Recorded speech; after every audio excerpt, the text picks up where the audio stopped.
Bahasan kita tentang hawa nafsu. Semoga Allah jadikan hawa nafsu kita nafsul mutmainnah. Amin ya rabbal alamin. Ayat baca. Bismillahirrahmanirrahim. Al-mu'minu yushhidu bis-sana'a 'ala Allah ta'ala an yakuna li nafsihi syakiran wa yushhiduhu hududullahi an yakuna li hududihi dhakiran. Orang mukmin disibukkan dengan memuji Allah sehingga lupa menyanjung diri sendiri. Ia disibukkan dengan menunaikan kewajiban kepada Allah sehingga tidak ingat pada kepentingan dirinya. Yang dimaksud dengan mukmin pada hikmah ini adalah seorang mukmin yang sempurna dan benar imannya. Orang mukmin yang hakiki melihat segala perbuatan baik dan sifat-sifat terpuji yang ada pada dirinya semata-mata dari anugerah Allah Subhanahu wa taala. Ia akan selalu sibuk memuji Allah atas anugerah dan kenikmatan.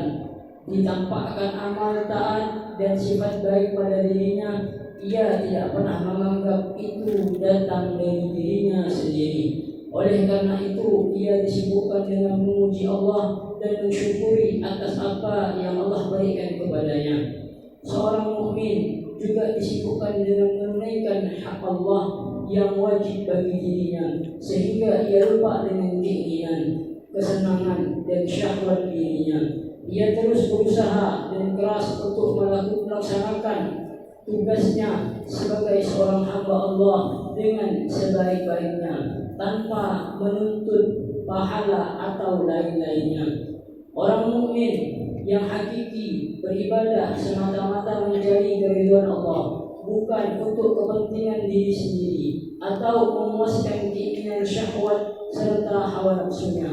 Adapun keinginan dan syahwat yang tidak sesuai dengan syariat dan dilarang oleh agama, maka bagi orang mukmin akan memposisikan dirinya seperti orang yang dahaga, yang melihat air segar di depannya, tapi ia yakin air itu mengandung racun yang membunuhnya. Tidak diragukan lagi, ia akan menjauh dari air tampaknya nikmat tapi mematikan itu. Kalau seseorang mukmin melakukan keinginan dan syahwatnya, maka ia tidak akan melakukan kecuali atas perintah dan izin Allah Subhanahu wa taala serta cocok dengan syariat. Tapi dorongan untuk melakukan bukan semata karena nafsu dan syahwat, tapi karena diperintahkan oleh Allah untuk melakukannya. Bismillahirrahmanirrahim. Qala al-Imam Ahmad ibn Athaillah As-Sakandari rahimahullah wa nafa'ana bi ulumihi wa asrarih. Berkata Imam Ahmad ibn Athaillah As-Sakandari rahimahullah, semoga Allah merahmati beliau dan merahmati kita semuanya. Al-mu'min, al-mu'minul kamil. Ini al-mu'min maksudnya al-mu'minul kamil. Al-mu'min yang sempurna imannya. Yashghaluhu thana' 'ala Allah Ta'ala an yakuna li nafsihi syakiran wa tushghiluhu huququllahi an yakuna li hududihi dzakiran. Ini pada hikmah akhir-akhir ini berbicara tentang seorang mukmin yang sempurna keimanannya. Bagaimana kondisi seorang mukmin yang sempurna keimanannya? Semoga Allah jadikan kita seorang mukmin yang sempurna keimanannya. Orang mukmin al-kamil yang sempurna keimanannya, dia disibukkan dengan memuji Allah. Dia disibukkan dengan mengagungkan Allah sehingga dia lupa menyanjung dirinya. Contohnya yaitu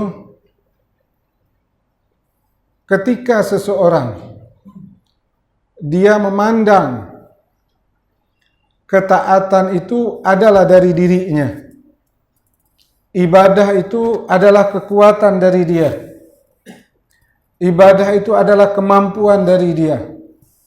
Dia memandang itu. Apa yang akan terjadi? Dia akan memuji diri dia. Dia akan menyanjung diri dia. Dia akan mengagungkan diri dia. Dan dia lupa menyanjung, memuji, mengagungkan Allah. Ini kondisi kita yang sebenarnya seperti ini. Ya, ini kondisi kita. Karena kita memandang ibadah itu adalah dari kita, ketaatan itu adalah dari kita, ya, amal yang kita lakukan itu adalah dari kita, maka kita sibuk memuji diri kita, kita sibuk menyanjung diri kita sibuk mengagungkan diri kita, dan kita lupa dengan bersyukur kepada Allah, mengagungkan Allah, memuliakan Allah. Kenapa sebabnya? Kita sibuk mengagungkan diri kita. Tapi orang yang mukmin, yang sempurna keimanannya, dia memandang ketaatan itu adalah dari Allah. Ibadah itu adalah karena taufik dari Allah. Amal ibadah yang dia lakukan itu adalah anugerah dari Allah. Kalau Allah tidak memberi taufik kepada dia, maka dia tidak bisa melaksanakan amal tersebut. Orang yang seperti ini, dia akan sibuk bersyukur kepada Allah, mengagungkan Allah, memuji Allah. Dia lupa dengan dirinya sendiri. Jelas? Ya. Jelas atau tidak? Ya. Kalau kondisi kita, ya, yang kita lihat amal itu dari diri kita sendiri. Yang kita lihat sholat itu dari diri kita sendiri. Sedekah itu dari diri kita sendiri. Apa yang terjadi? Kita sibuk mengagungkan diri kita. Saya sudah sholat, saya sudah bersedekah, saya sudah ini. Kita sibuk memujikan, kita lupa kepada Allah. Yang seharusnya kita sibuk memuji Allah, karena ibadah itu adalah anugerah Allah, dan kita lalai dengan diri kita. Kita sebaliknya. Kita kuat sekali dengan diri kita, dan kita lalai dari Allah. Setiap ibadah yang kita lakukan, yang kita agungkan diri kita. Setiap ketaatan yang kita lakukan, yang kita agungkan diri kita. Setiap apapun amal soleh yang kita lakukan, yang kita puji diri kita. Bukan Allah. Itu menunjukkan kita seorang mukmin yang belum sempurna keimanannya. Kalau seorang mukmin yang sempurna keimanannya, ketika Allah gerakkan diri dia untuk taat kepada Allah, dia memuji Allah, dia mengagungkan Allah, dia membesarkan Allah, dan dia lupa dengan diri dia. Ya. Jelas? Ini yang pertama. Dan orang yang mukmin, yang sempurna keimanannya, ia sibuk menunaikan kewajiban kepada Allah, sehingga dia tidak ingat lagi kepentingan dirinya. Maksudnya bagaimana? Dia sibuk dengan kewajiban kepada Allah, dia tidak lupa dengan kepentingan dirinya. Yaitu umumnya orang yang tidak sempurna imannya, dia lebih sibuk dengan pahala, ganjaran, surga, bidadari. Solat tak beres, puasa tak beres. Sama seperti orang kerja, sibuk dengan gaji, kerja tak benar, ya kan? Yang dikerjakan tak selesai-selesai, yang dicakapkan fokusnya upah aja, gaji aja. Itu kondisi kita. Tapi orang mukmin tidak seperti itu. Orang yang mukmin yang sempurna imannya, dia tidak seperti itu. Dia fokus sama ibadahnya. Dia fokus bagaimana memperbaiki ibadahnya. Bagaimana membaguskan ibadahnya. Bagaimana ibadah ini agar diterima oleh Allah. Bagaimana ibadah ini diridhai oleh Allah. Sehingga dia lupa dengan kepentingan dia. Apa kepentingan dia? Dia lupa dengan ganjaran, pahala, surga, kenikmatan surga. Dia lupa. Dia sibuk dengan kerja itu, kewajibannya, melaksanakan kewajibannya. Itu kan kalau orang kerja yang secara profesional. Dia kerja sama orang, Ya kan? Dia fokus memperbaiki kerjanya. Dia tak mikir upah. Upah udah jelas. Dia tak mikir, dia fokus memperbaiki kerjaannya. Tapi orang yang kerja tak profesional, dia sibuk sama gaji. Dia sibuk sama upah. Dia sibuk sama upah. Kerja tak betul-betul. Apa yang dikerjakan tak ada yang beres. Itu kondisi kita. Itu kondisi kita sebenarnya. Solat kita tak kena. Puasa kita tak kena. Semua ibadah kita tak ada yang kena. Tapi yang di otak kita fikirkan surga, pahala, ganjaran, bidadari surga, kenikmatan surga. Kerja tak pernah beres. Kalau kita dapat orang macam gini, kita upah dia gaji. Ya? Suruh kerja tak ada yang kena. Yang dicakapkan upah. Kita tendang orang ni. Tendang tak? Ini tak ada guna dikerjakan. Cakap gaji terus, kerja tak benar-benar. Ini kondisi kita yang sebenarnya di hadapan Allah. Ini kondisi kita. Solat tak kena, puasa tak kena, amal ibadah tak kena. Yang dipikirkan apa? Pahala, ganjaran surga, kenikmatan surga. Tapi orang mukmin tidak seperti itu. Orang mukmin yang sempurna imannya, dia sibuk dengan menyempurnakan kewajiban-kewajibannya. Dia sibuk bagaimana ibadahnya diterima oleh Allah. Dia sibuk bagaimana ibadahnya Allah ridha kepada dia. Dia lupa dengan ganjaran. Dia lupa dengan pahala. Dia lupa dengan surga dan kenikmatan-kenikmatan surga. Karena dia disibukkan dengan membaguskan kewajibannya. Macam orang kan kalau dah sibuk kerja, udah nanti gaji nanti, yang penting kerja yang benar. Kerja yang betul, udah gaji nanti. Urusan gaji nombor 100, kau kerja yang betul. Itu orang mukmin yang sebenarnya. Dan kondisi kita bertentangan dengan itu. Yang kita cakapkan surga, berapa banyak pahalanya, bagaimana keadaan surga. Ibadah tidak pernah kita perbaiki. Solat tidak pernah kita benarkan. Sibuk surga sama neraka saja. Jelas. Ya. Memang untuk Allah menjanjikan kita untuk motivasi kita. Tapi jangan kita berjalan di jalan itu, naikkan tingkatannya. Naikkan tingkatannya. Yang jadi tujuan kita adalah Allah. Ridha Allah. Yang pernah saya contohkan, ada seperti orang tua punya anak. Si anak ini berbakti sama orang tua, ngapa? Nanti kata si anak ini takut warisan tak dapat. Dia baik sama orang tua biar dapat warisan. Berbakti dia, bukan tak berbakti. Tapi kurang bagus. Tapi ada satu anak. Kenapa kamu bakti kepada orang tua? Ya karena dia orang tua. Karena dia yang melahirkan, dia yang membesarkan, dia yang ngasih nafkah. Dia tidak mikirkan harta atau apa. Kira-kira orang yang kedua ni yang berbakti sama orang tua karena harta, kalau orang tua miskin mau bakti ke dia? Nah, anak yang pertama ini walaupun orang tua miskin dia tetap berbakti. Ini yang Allah katakan, apakah kalau aku tidak menciptakan surga, aku tidak menciptakan neraka, lalu kalian tidak taat kepadaku? Jelas. Ya. Itu kondisi seorang mukmin yang sempurna. Ya. Dia fokus dengan memuji Allah, mengagungkan Allah. Dia fokus memperbaiki kewajiban-kewajiban yang Allah perintahkan kepada dia. Dia fokus memperbaiki kehambaan dia kepada Allah Subhanahu wa ta'ala. Dia sudah tidak mikirkan diri dia. Tak mikirkan kepentingan dia, sanjungan, semua tak ada dipikirkan sama sekali. Ya.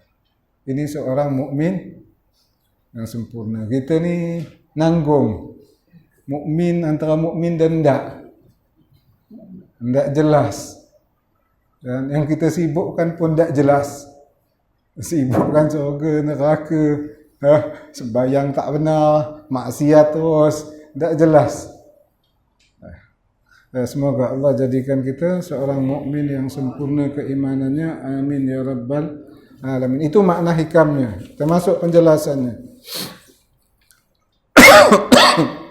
Ayuhal ikhwan, al-mu'minul kamil, orang yang beriman yang sempurna keimanannya, alima anna kulla ma yafduru minhu min ta'at, bahwa dia tahu bahwa setiap ketaatan yang dia lakukan, dia tahu setiap ibadah yang dia lakukan terhadap Allah, innama huwa thamaratut taufiq lillahi ta'ala, taufiqillahi ta'ala. Ia mengetahui bahwa itu merupakan taufik dari Allah. Allah yang memberi taufik dia sehingga dia bisa taat. Allah yang memberi taufik kepada dia sehingga dia mampu melakukan ketaatan itu. Wa taufiqullahi lahu thamaratu mahabbatihi ta'ala. Dan taufik dari Allah itu baginya merupakan buah daripada kecintaan Allah baginya. Jelas ya?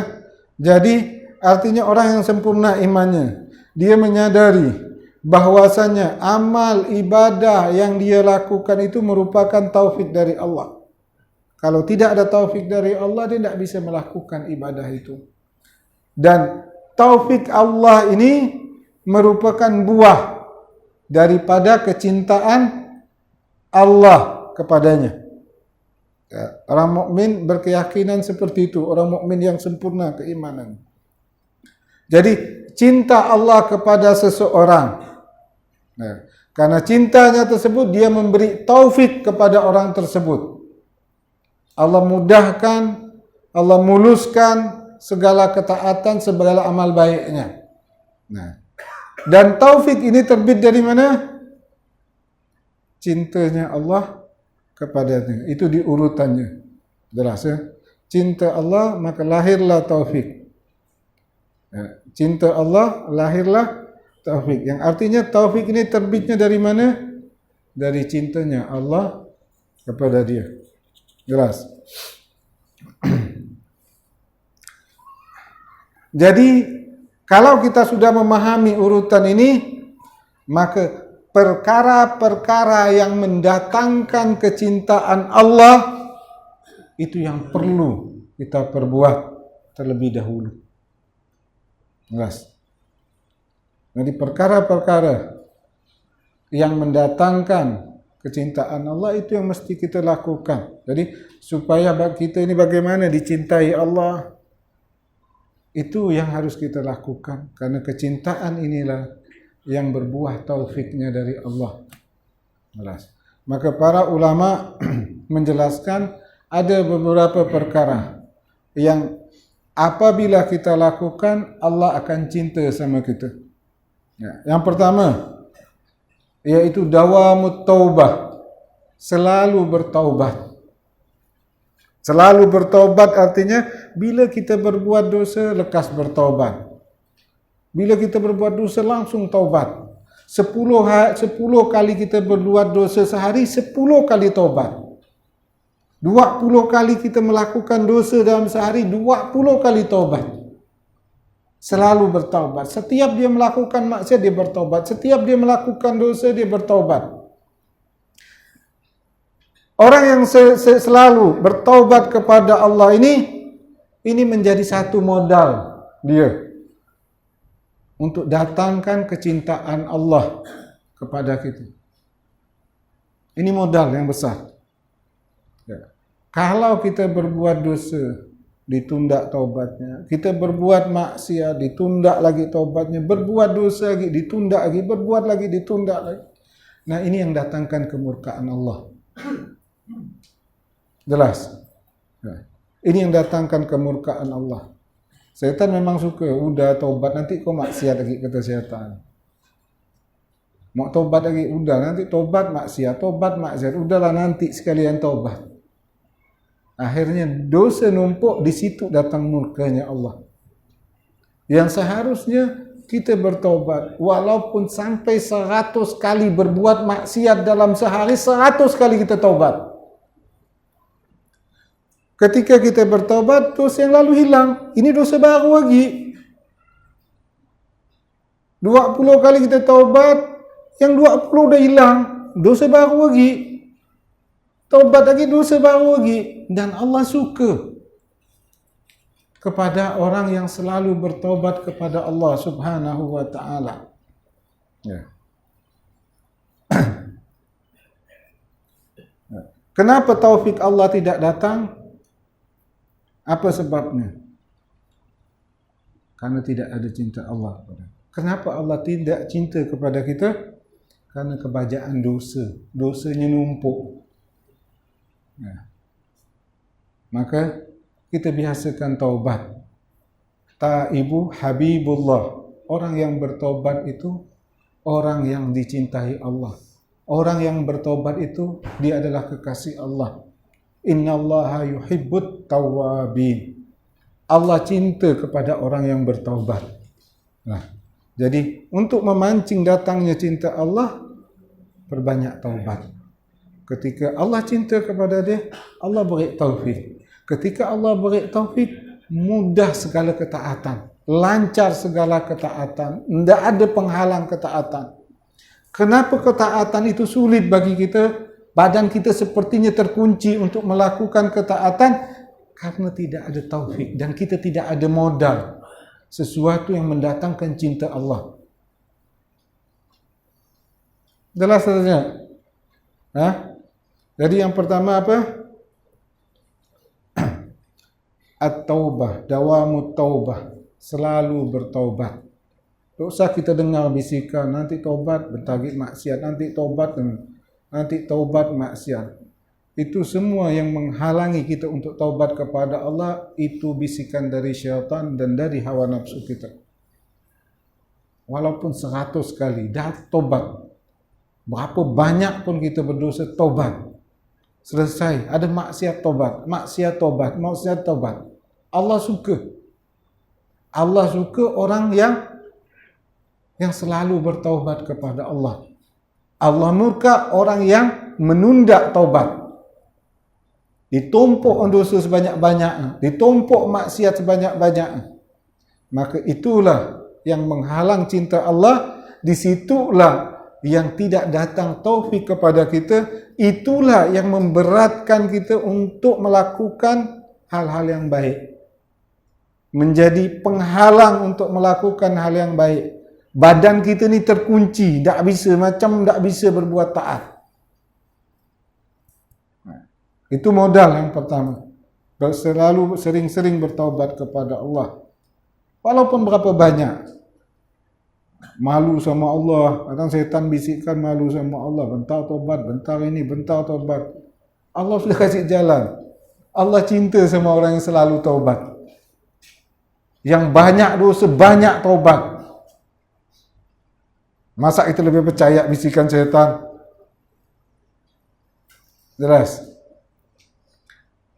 Kemudian yang kedua, yang mendatangkan kecintaan Allah, al-ihsan, yaitu berbuat baik. Innallaha yuhibbul muhsinin. Allah cinta kepada orang yang berbuat baik. Apa berbuat baik? Contohnya seperti berbakti sama orang tua. Itu ihsan. Ya. Kalau kita bakti kepada orang tua, masih hidup ke atau sudah wafat ke orang tua kita, jadi jangan kita bayangkan berbakti ini orang tua kita masih hidup.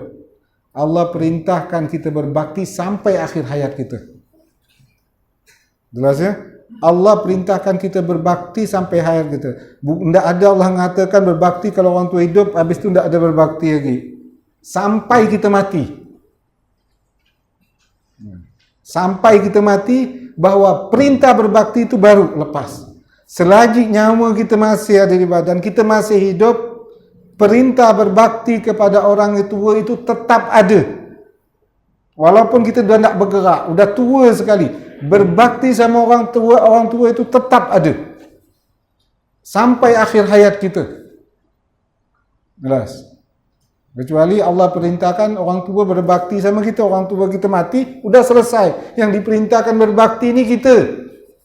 Jadi kita wajib berbakti sama orang tua kita, mau dia hidup ataupun dia sudah wafat. Dan kewajiban itu tetap sampai akhir hayat kita. Jelas? Ya. Biasakan orang tua dah merasa dah dia punya anak cucu lupa sama orang tua dah. Kau ni bakti sama orang tua, tanjung orang tua kau masih hidup. Kau pun yang hidup wajib berbakti sama orang tua. Jelas? Bukan orang tua yang hidup, yang orang mati pun wajib berbakti sama orang tuanya. Kecuali dah masuk kubur, berhenti. Selagi kita masih hidup di dunia ini, perintah berbakti itu tetap ada. Tidak ada batasannya. Ya. Jadi berbakti kepada orang tua, dia hidup ataupun dia sudah wafat. Bagaimana kita berbakti kepada orang tua kita? Dia sudah wafat, doakan dia setiap hari. Setiap solat didoakan. Sedekah amalnya. Jangan pernah putus. Karena kita tetap diwajibkan berbakti sampai mati. Kan banyak orang kan gitu, udah orang tua ndak ada, udah ndak lupa. Dia ingatkan orang. Bakti sama orang tua masih hidup. Sama dia pun tua, sampai mati. Doakan. Yang kedua apa? Mencintai orang yang dicintai orang tua kita. Itu bentuk berbakti kita sama orang tua kita. Ingat dia perintah berbakti sampai mati. Sampai kita mati. Bukan sampai orang tua kita mati, tidak ada. Sampai kita mati, bukan sampai orang tua kita mati. Itu perintah berbakti. Kalau dia hidup, kita berbakti sama dia dengan melayaninya. Kalau mereka sudah wafat, berbakti juga. Doakan dia setiap solat, setiap hari. Maka dianjurkan setelah azan itu, kita baca Rabbighfirli wa liwalidayya warhamhuma 5 kali. Itu sudah kita termasuk berbakti sama orang tua kita. Ada? Biasa lupa ni orang tua. Dia masa tua dah punya anak cucu, orang tua lupa. Dia sibuk doakan anak, sibuk doakan cucu, tak doakan orang tua. Kerana dia merasa orang dah berbakti sama dia, dia tak perlu bakti lagi. Tak. Hatta kita umur 90 tahun, 100 tahun pun, kewajiban berbakti itu tetap ada sama kita. Jelas? Ya? Kalau dah meninggal, doakan. Banyak-banyak doakan. Atau sedekah, atau amal yang lain, hadiahkan untuk orang tua kita. Sambung. Siapa orang tua yang dicintai orang tua kita, kita sambung. Jelas? Ya? Orang yang berbakti sama orang tua ini, dia sudah ada modal. Ada modal. Ada modal yang besar untuk dicintai oleh Allah. Orang ini solatnya tak ada gimana, puasa tak ada gimana, maksiat jalan terus, tapi dia sangat berbakti sama orang tuanya. Dia ada modal besar. Jangan heran orang ini ke depannya dia menjadi orang besar atau berubah 180 derajat, jangan heran. Karena dia ada modal. Ada modal. Sesuatu yang dilakukannya yang dicintai oleh Allah. Ada suatu waktu nanti Allah tarik dia, Allah robah dia, Allah mudahkan semuanya. Karena dia ada modal. Dia ada modal. Modalnya apa? Berbakti sama orang tuanya. Nanti keberkahannya itu ada. Karena berbakti itu membawa cinta Allah kepada dia. Ketika Allah cinta kepada dia, Allah beri taufik kepada dia. Allah mudahkan segala langkahnya. Bahkan Allah bisa angkat derajat dia menjadi orang yang mulia. Jadi minimal kita ada modal. Modalnya ada. Jangan tak ada modal sama sekali. Jangan tak ada pintu sama sekali. Taubat tak ada. Bakti sama orang tua tak ada agak. Jelas. Ini bagian dari ihsan. Jadi orang yang seperti ini, dia luar biasa bakti sama orang tua. Dia luar biasa hormatnya sama orang tuanya. Dia luar biasa takutnya sama orang tuanya. Luar biasa cintanya sama orang tuanya. Ini orang sudah punya modal. Tinggal nunggu waktu saja. Nah, jangan pula kita dengar begini, udah maksiat-maksiat, kita dah ada modal, enggak. Bukan seperti itu. Jangan salah diartikan lagi. Kadang-kadang kita ni otak orang kanan kita lari ke lain. Jelas. Ya. Jelas ya? Tadi dia dah ada modal dah. Karena luar biasa dia sama orang tuanya. Ini jangan heran kalau orang ini satu saat jadi orang besar, orang mulia, bahkan berubah 180 derajat, jangan heran. Karena dia dah ada modal. Apa modalnya? Bakti. Karena bakti itu mendatangkan cinta Allah. Apabila Allah cinta, Allah akan beri taufik orang ini. Jelas. Apalagi yang termasuk dari ihsan, yaitu seperti pemurah. Orang ini pemurah sekali. Solatnya biasa, puasanya biasa, maksiat terus. Tapi dia punya satu hal, yaitu pemurah. Jelas ya? Jangan heran orang-orang yang punya modal ini, dia pemurah, mungkin solatnya kurang, ibadah kurang, maksiat jalan, tapi dalam dirinya punya modal, satu saat Allah angkat dia. Karena sifat pemurahnya dia. Karena sifat pemurah itu yang mendatangkan kecintaan Allah. Ya. Innallaha yuhibbul muhsinin. Allah cinta kepada orang-orang yang berbuat baik. Jadi termasuk berbakti sama orang tua, itu termasuk ihsan, termasuk pemurah. Apakah dia pemurah dengan hartanya? Ya, karena dia banyak harta, dia bantu orang sana sini, atau dia pemurah dengan tenaganya, dia tidak punya harta. Cuma tenaga dia bantu orang dengan tenaganya, atau dengan fikirannya, karena dia faham, dia harta tidak punya, badan pun tidak kuat. Jadi dia mengeluarkan ide-ide untuk membantu orang, itu pemurah.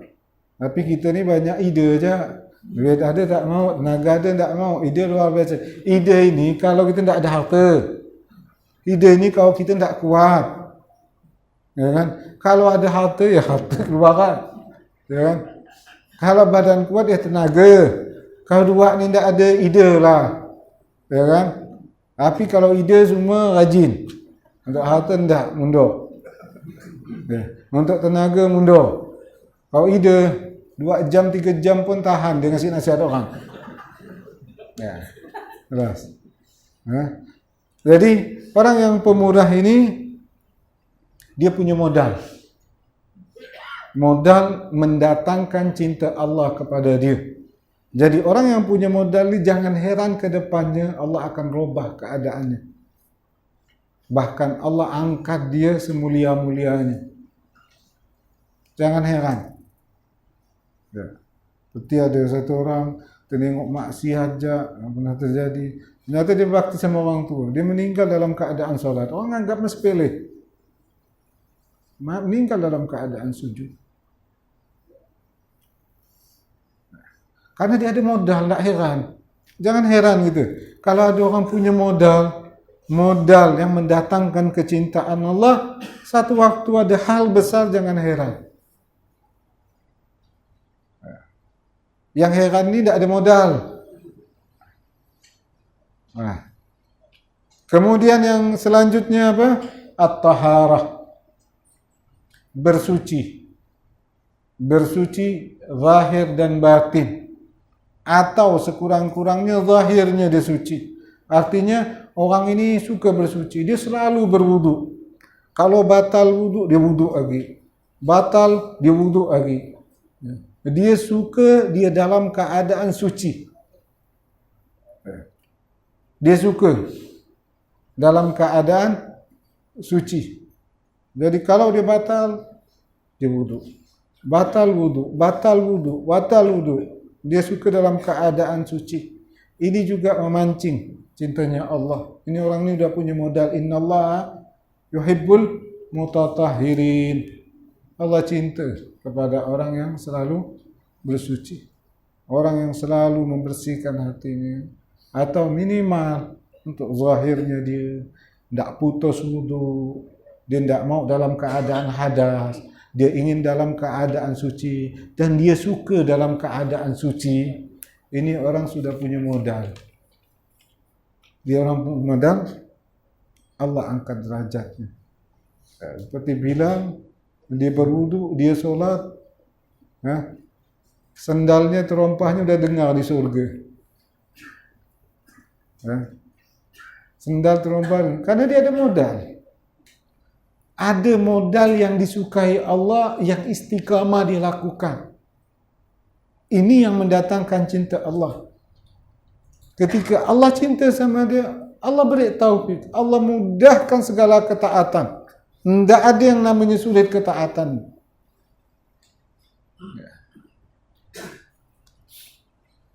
Jelas. Kemudian juga yang mendatangkan kecintaan Allah, talabul ilm, menuntut ilmu. Orang ini ibadahnya tak ada gimana, puasa tak ada, maksiat pun jalan terus. Tapi dia punya kebiasaan, kemana saja ada majlis dia datang. Dia suka dengan majlis ilmu. Dia suka dengan majlis ilmu. Kemana ada majlis ilmu dia duduk. Dia suka. Walaupun ke tempat maksiat pun dia pergi. Solat pun kurang. Ya kan? Biasa-biasa saja, puasa biasa saja, tapi dia suka sekali dengan majlis ilmu. Di mana pun disebutkan telinga ada majlis ilmu, dia datang. Kalau kita ni pilih-pilih majlis ilmu, ini cocok, ini tak ada. Ini cocok, ini tak ada. Ini orang tak pilih. Di mana pun ada majlis ilmu, dia datang. Mana pun. Dan menuntut ilmu ini juga memancing kecintaan Allah. Karena Allah cinta kepada orang yang menuntut ilmu. Satu saat berkah ilmunya ini, majlis ilmunya ini, Allah tarik dia. Sehingga menjadi orang yang mulia. Orang-orang seperti ini jangan heran. Kalau satu waktu dia besar, mulia, ada hal yang besar, suatu saat derajat berubah, dia sudah ada modal. Yang keenam, yang selanjutnya yang kelima, mahabbatu man ahabballah. Dia mencintai orang yang cinta kepada Allah. Orang ini cinta sama orang yang soleh.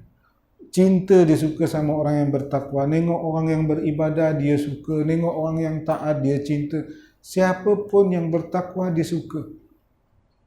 Orang seperti ini dia punya modal kan, untuk mendatangkan cinta Allah. Dia cinta kepada orang yang dicintai oleh Allah. Walaupun orang ini biasa-biasa saja, ibadah biasa, semua biasa. Satu waktu Allah akan tarik dia. Ini orang-orang yang mempunyai modal. Kalau kita sudah ada modal dicintai Allah, satu saat orang ini akan diberikan oleh Allah taufik.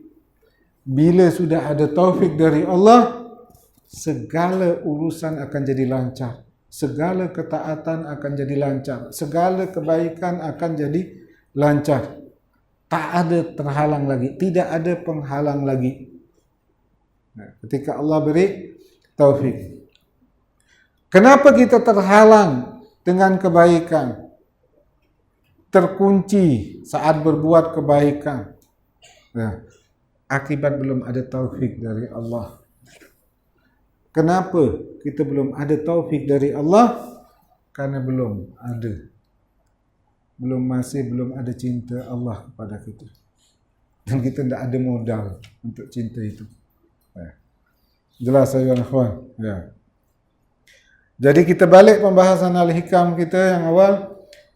Jadi orang yang beriman, yang sempurna imannya, dia mengetahui setiap ketaatan itu timbul, terbit dari, bukan daripada dirinya, bahwa ketaatan itu timbul dari taufik dari Allah. Dan taufik dari Allah ini adalah buah kecintaan Allah kepada dia. Fabimahabbatillah dzil abdi summa taufiqihi lahu tahaqqaqa tilka ta'at. Maka dengan kecintaan Allah bagi hamba, kemudian taufik Allah bagi hamba, maka terwujudlah ketaatan itu. Idzan fallahu mutafaddilu alaihi idz ahabba wa waffaqahu tilka ta'at. Pada intinya Allah lah yang memberikan anugerah itu. Allah yang mencintai dia, Allah memberikan taufik kepada dia untuk berbuat taat sehingga dia mampu melakukan ketaatan itu. Ayuhal ikhwan, wala yara li nafsihi ahlan lidzalika. Orang yang beriman, yang sempurna keimanannya, dia tidak pernah melihat bahwa dirinya yang berbuat taat. Ya. Jadi orang yang beriman, yang sempurna keimanannya, dia melihat bahwa bukan karena kemampuan dia melakukan taat, bukan karena kekuatan dia bisa melakukan ketaatan. Wala yansuba tilkal a'malus salihah wal ahwalil mardiyah ilaiha. Dan dia tidak menisbahkan amal-amal saleh yang dia lakukan dan keadaan-keadaan ketaatan yang dia lakukan itu ilaiha, kepada dia. Dia tidak pernah menisbahkan, saya bersedekah, saya sholat, saya puasa, tidak pernah dia menisbahkan ke sana. Ya. Faman qala ana shallaitu, barang siapa yang berkata saya sholat, wa ana sumtu, saya puasa, wa ana tasaddaqtu, saya bersedekah, wa ana ahajju, saya haji, wa ana syakirun, saya bersyukur, wa ana sabirun, saya bersabar, lam yakun mu'minan kamil, dia bukan mukmin yang sempurna keimanannya. Ya.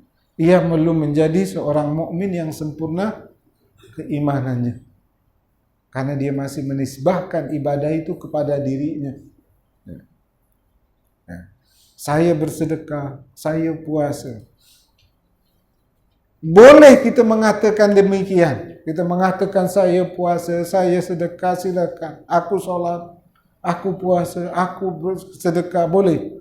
Tapi di hati kita selalu ingat bahwa ibadah itu dari Allah.